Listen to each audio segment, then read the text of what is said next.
5 out of 5 bats. It's only one bat. I've lost my fortune, cut me a break here. And to Edward Norton, there's only one bat you need to know.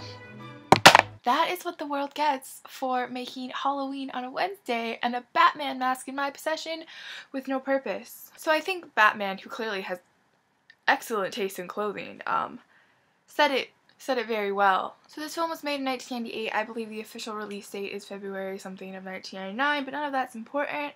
It is directed by Tony Kaye, and it stars Edward Norton, of course, and Edward Furlong. I just right off the bat want to say that I loved this film a lot. Without really even having to give too much thought to it, it just left that initial impression on me. You know, when you see a really good film and just when it's over, you're like, oh my god.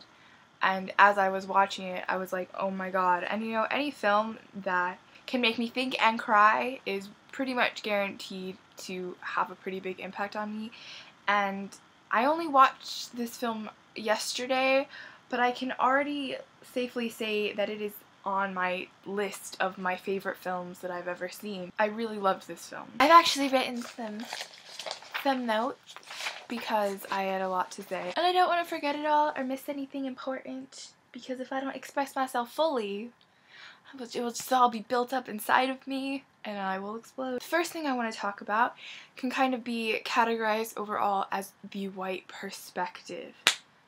This film was directed by a white guy, it stars 2 white guys, it is about a white guy, obviously. I, as a white audience member, I think I'm a little less critical of the things that are being said because they're being said by fellow white people and it's kind of catered towards white people, catered to me. I think I'm not exactly the right person to be able to detect if certain things about this film are offensive or not.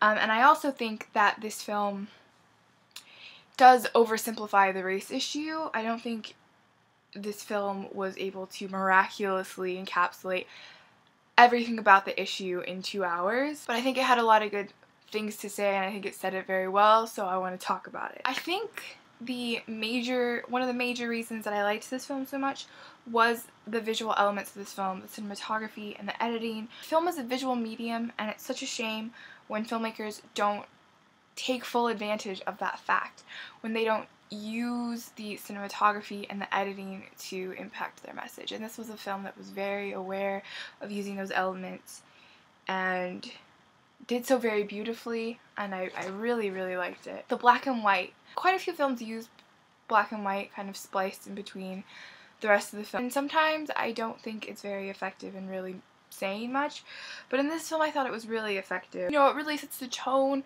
for that part of his life, and for several reasons.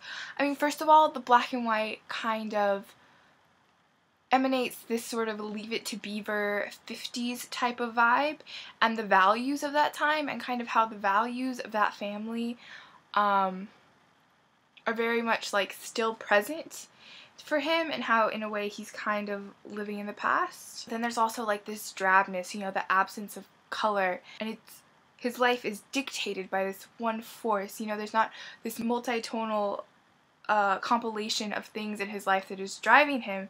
It's all about this anger that he has and what he does with it. And then obviously the most vivid and outright reason for the black and white is the fact that he sees the world at this point in black and white. You're either white or you're not. You're either good or you're bad. And he doesn't really have a lot of in-between room. All of these things are just so much further emphasized by the use of the black and white, and it's also pretty. So I think the culmination of all that, it just really worked for me. I really liked it. Another scene I really liked was when his mom came to visit him in prison, and you know, they're at the visiting thing with the phones, and she starts getting emotional, and there's a scene where it's like very like soft focus, and her face is the only thing in the shot that is in complete focus, and her face is not in the forefront of the shot.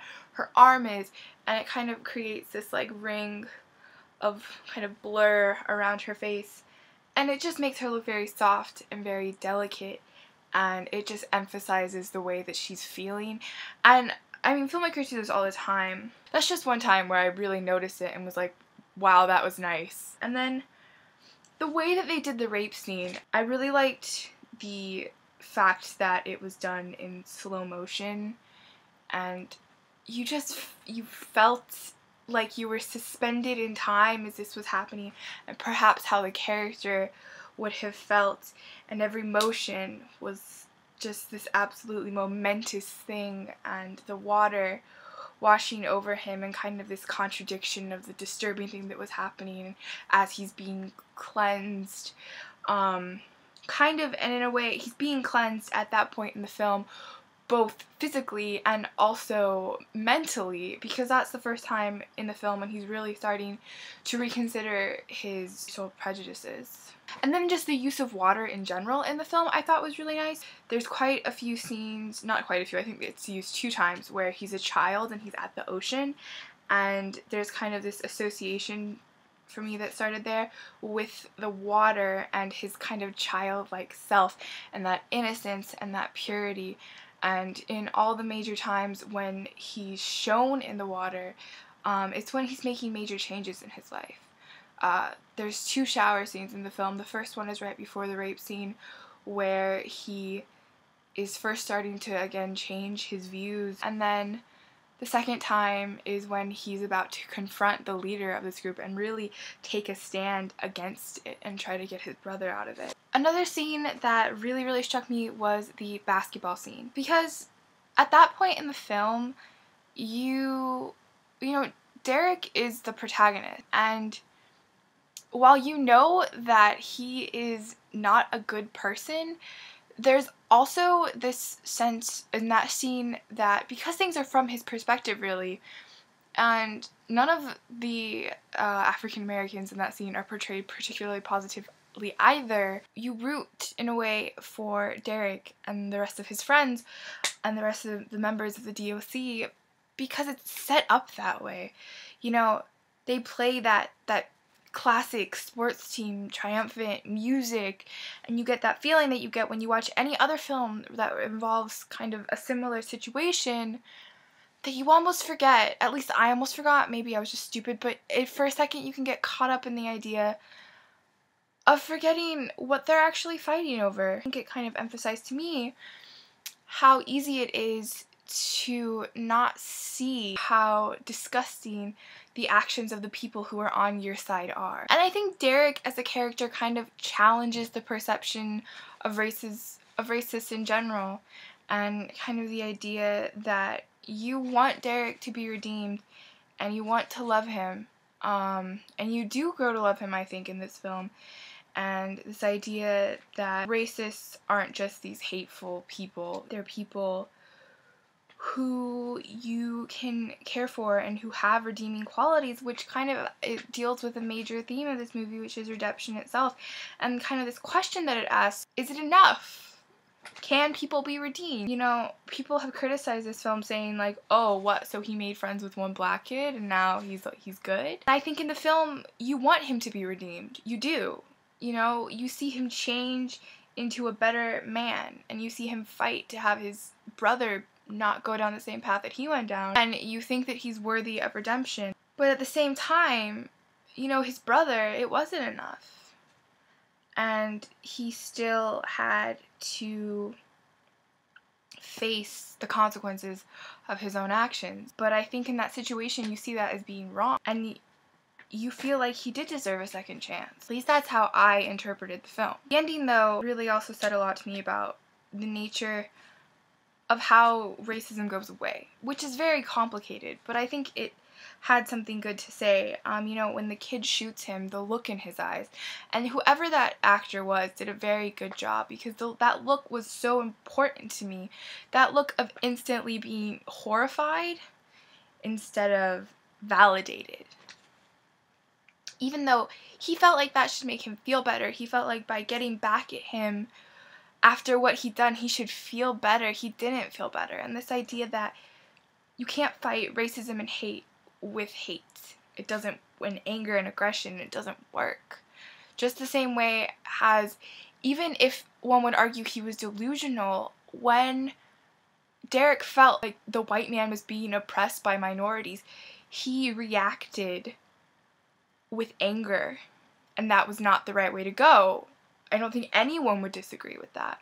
And even his teacher in the film talks about how education is the most important thing, and it wasn't some black people being mean to him that made Derek change. It was him having experiences, but also being educated with the help of his teacher. This idea that anger is not the answer is very much relevant, because this whole film is really about Derek's anger in a way. Because his issues with minorities aren't really about race. They're with himself and kind of his need to blame others for his problems and to be in control. And I think you see that with his exploitation of all the weak characters in this film. He isn't just disgusting to the black people around him. He's also pretty nasty to the women around him. You know, anyone who is weak he'll take advantage of. Another thing I started to think about after I'd finished watching the film was, from my perspective, which obviously is very limited as I am a white female, was how were the African Americans portrayed in this film? And was this film inherently racist in trying to combat racism? And I think that initially I was like, yeah, it is kind of, because there's one African American character who's successful and intelligent, and the rest are portrayed in very stereotypical manners. But the more I started to think about it, I was like, well, of course they would be. Because this film is from the perspective of a neo-Nazi. And in the first half of the film, all the black people are portrayed negatively because that's how he sees them. Because he is so racist. He believes that that is who they are. He only sees black people as these stereotypes and not as people. And the one black character that really changes him is very stereotypical, but I would argue that he has to be.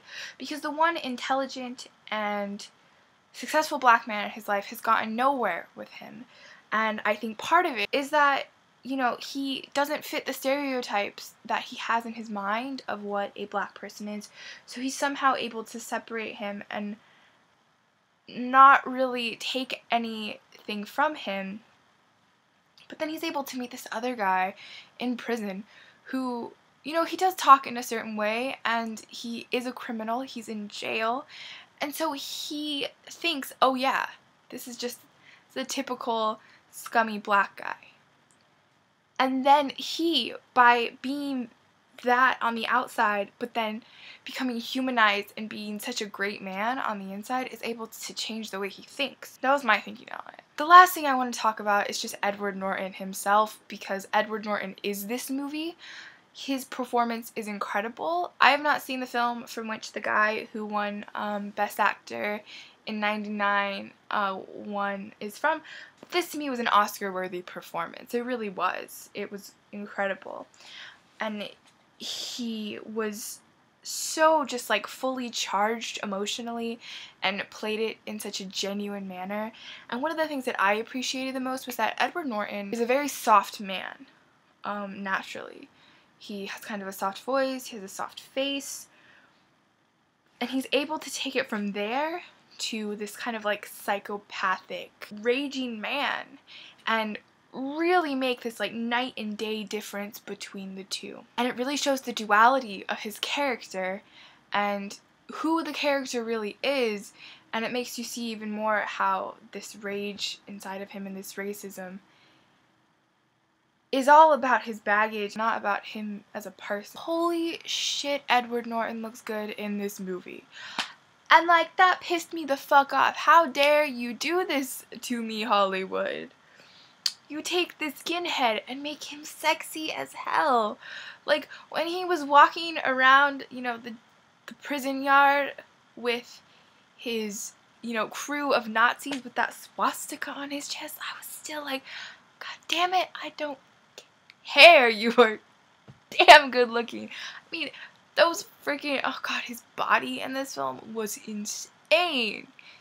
Insane. I've never seen his body like that in Fight Club. I was just like, holy shit. So yeah, that is my interpretation and feelings on American History X. Let me know what you think.